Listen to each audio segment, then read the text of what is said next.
Now, the Wabash Valley's most accurate and reliable newscast continues. With Storm Team 10's Eric Stidman. All right, so here's what we're tracking this morning. For most of us, we are off to a very wet start this morning. Some heavier rain falling this morning will eventually turn into snow as we get into the afternoon. So let's look and see what we've got. Well, across the Indiana portion of the News 10 viewing area, we're tracking some heavier rainfall this morning. No lightning, no thunder, just heavier rainfall. And then off to the west, and we're talking very fringe area of the News 10 viewing area, we have some snow developing, and you can see this very fine purple gradient in between. That is sleet.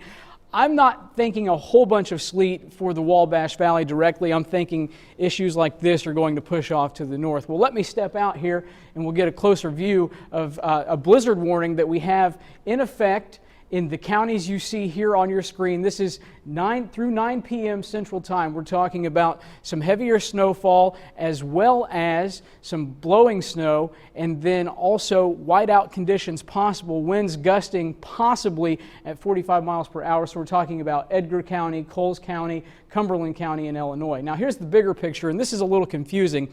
Each National Weather Service for each respective state issues their own warning. So what I would like to say is let's just think about all of these advisories in effect until 1 p.m. Thursday. But you can see, well, Terre Haute has a winter weather advisory until 1 p.m. and then up here in Park County and Vermilion County, a winter storm warning. And with each one of those, the weather factors are just a little different. We already talked about the blizzard warning in Illinois. So as we go through our morning, well, we've already picked up some rain. Here are rainfall totals so far from this morning. Now, a lot of the airports, they update on the hour. I can tell you here at the station, we've already picked up 3/4 of an inch. The airport in Terre Haute saying half an inch, more than an inch in Robinson, almost an inch in Vincennes, almost 2 inches in Olney. So lots of rain falling out there this morning. Here's what we're thinking in terms of snowfall as we get into this event turning from rain into snow. So for the northwestern portion of the News 10 viewing area, 5 to 7 possible, could see higher amounts locally. 3 to 5 for this blue patch in the middle. We're talking about Vigo County, Sullivan County, Greene County. And then further to the south, just 1 to 3 inches. And the idea here is that this system is actually going to push northwest as it goes over the top of us. Well, winds out there are an issue this morning. 15 miles per hour sustained in Terre Haute, 20 Robinson, 30 in Vincennes.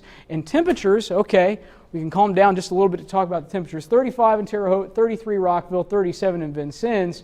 And then gusts at times this morning, 37 in Vincennes, 29 in Paris, 37 in Mattoon. So giving us just a little bit of a wind chill this morning. So feels like 20 in Mattoon, 27 in Casey, 25 in Vincennes.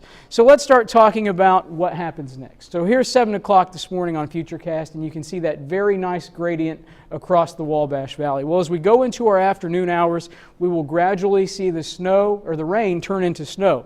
So here is 10 o'clock this morning, 9 o'clock Central Time, and you can see we've got that very fine gradient for sleet.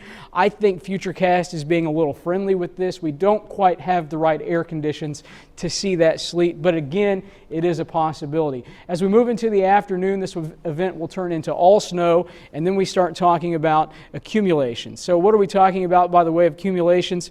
Here's the bigger picture on the clouds and radar. Snow potential, we're staying with what we just talked about. Here is into the afternoon and into the evening Thursday, 2.5 for Terre Haute, 2.9 for Rockville, 4.5 for Paris. And then after we get through this, it should be pretty smooth sailing. Today's going to be a rocky day. Certainly take your time, make sure you're paying attention to the roadways, watch the other drivers around you. But then after we get through that, we'll have a little bit clearing. Well, here's your 7-day forecast, and you can see 35 on Thursday with some isolated snow showers possible, tapering off by the afternoon. 37 on Friday, and then spring comes back for the weekend. 49 Saturday, 55 on Sunday. We're keeping a close eye on what's happening today, and we'll be back in about 10 minutes with our next update.